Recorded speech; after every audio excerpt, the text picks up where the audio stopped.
Em tempos de crise financeira, o número de consumidores inadimplentes tende a aumentar. O resultado disso é o crescimento de pessoas com o nome inscrito em empresas de proteção ao crédito. No nosso quadro Você Consumidor de hoje, saiba como agir em casos como esse. Apesar de levantamentos feitos pela Confederação Nacional dos Dirigentes Lojistas, que apontam uma queda no número de inadimplentes em todo o país, ainda é grande o número de brasileiros com nome negativado para as compras de bens ou para contratações de serviços. De acordo com o entendimento do Supremo Tribunal Federal, os nomes dos inadimplentes devem ficar somente por 5 anos nas listas das empresas de proteção ao crédito. Então, primeiramente, é um direito de informação do consumidor, né? Saber que seu nome será inscrito e quem é o responsável por essa informação, através do envio de uma carta de notificação, é o próprio órgão que organiza, que controla esse cadastro de proteção ao crédito. Só que é importante deixar um aviso para o consumidor que essa carta de notificação não precisa ser necessariamente com aviso de recebimento, o que exige atenção redobrada, porque nem sempre você terá a comprovação de que de fato recebeu aquela notificação, cabendo ao próprio consumidor provar caso não tenha recebido. Quitada a dívida, o consumidor terá 5 dias úteis para ter o nome retirado da lista de inadimplência. Então, assim como o responsável por notificar o consumidor que seu nome poderá ser inscrito por questão de inadimplemento, o responsável por excluir esse nome, por fazer a solicitação de pedido de retirada, não é o órgão que mantém, que organiza o cadastro de proteção ao crédito, não. É importante o consumidor saber que quem é o responsável é o próprio credor, aquele que tem o direito sobre o crédito que está sendo cobrado, e é ele que deve solicitar ao cadastro de proteção ao crédito a exclusão do nome do consumidor no prazo de 5 dias úteis após o efetivo pagamento daquela dívida.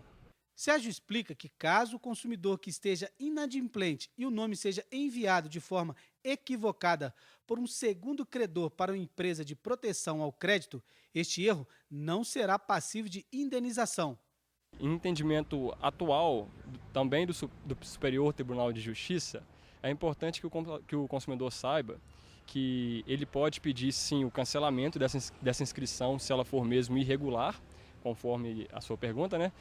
E outro dado importante é que o pedido de indenização pelo constrangimento sofrido ao ter seu nome, como dizemos, sujo na praça, né, exposto nesse cadastro de proteção ao crédito, esse pedido de indenização ele é cabível, sim, em regra. Porém, o consumidor tem que ficar atento que nesse entendimento do Superior Tribunal de Justiça não será cabível o pedido de indenização por dano moral se já houver uma inscrição anterior desse mesmo consumidor nesse cadastro. É um entendimento polêmico, pode ser que mude no futuro, mas atualmente, se ele já tiver uma inscrição pré-existente que foi legítima, que foi certa, ele não pode estar pedindo a indenização pela inscrição regular atual. Ele pode estar pedindo apenas o cancelamento dessa inscrição irregular. Aquele consumidor que desejar negociar a dívida e não conseguiu fazer diretamente com o seu credor, um bom caminho é o Procon da sua cidade. Lá é possível fazer acordos vantajosos e ficar livre de uma vez daquela dívida. Nossa orientação é que o consumidor procure o Procon, porque o órgão de defesa do consumidor ele tem uma relação melhor. Então, ele consegue taxas melhores nessa renegociação, condições melhores para o consumidor. E o mais importante em relação à questão da negociação é o consumidor ficar muito atento à possibilidade de pagamento. Nunca aceitar uma renegociação na qual ele não possa pagar. Porque o que acontece? Quando ele faz uma renegociação, ele não consegue arcar com aquele pagamento, como se fosse quebrado esse contrato, e ele volta com a dívida ao status quo, ao status anterior. Para não ter o nome inscrito nas empresas de proteção ao crédito, a coordenadora do Procon de Mariana explica que é preciso planejar bem antes de sair às compras.